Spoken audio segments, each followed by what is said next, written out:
भगवान कभी भी किसी को बेकार नहीं बनाता और ये बात मैं इस वीडियो में प्रूफ करके दिखाऊंगी।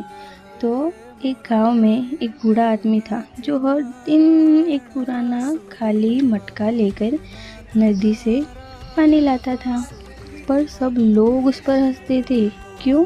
क्योंकि उस घड़े में एक बड़ा सा क्रैक था।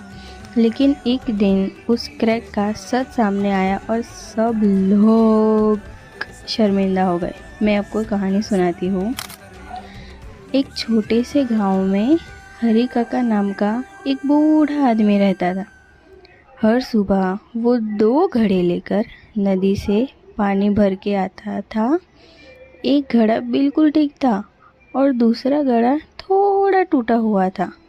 जब हरी काका घर तक पहुंचते तो टूटे हुए घड़े का आधा पानी रास्ते में गिर जाता था। गांव के बच्चे रोज उनका मजाक उड़ाते थे कि देखो देखो हरी काका का बेकार सा घड़ा, इस घड़े का क्या फ़ायदा, ये तो आधा पानी भी गिरा देता है। ये बात सुनकर टूटा हुआ घड़ा भी शर्मिंदा हो जाता था। एक दिन घड़े ने हरी काका से कहा, मुझे माफ़ कर दीजिए, मेरी वजह से आपकी मेहनत का आधा पानी रास्ते में गिर जाता है। मैं किसी काम का नहीं हूँ।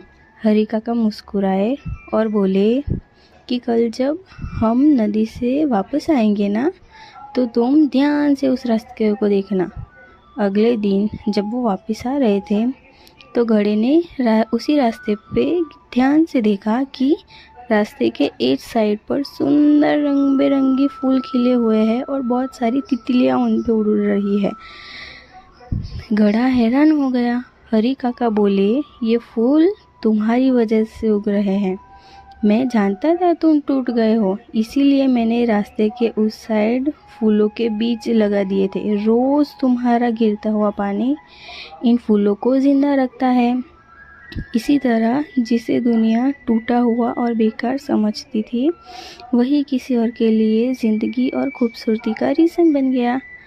इसी तरह हर इंसान में कोई ना कोई कमी होती ही है, पर कभी कभी वही कमी किसी और के लिए खूबसूरती बन जाती है।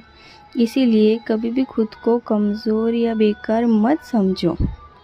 याद रखो, इसीलिए कहते हैं कि भगवान कभी भी किसी को बेकार नहीं बनाता। Okay, bye.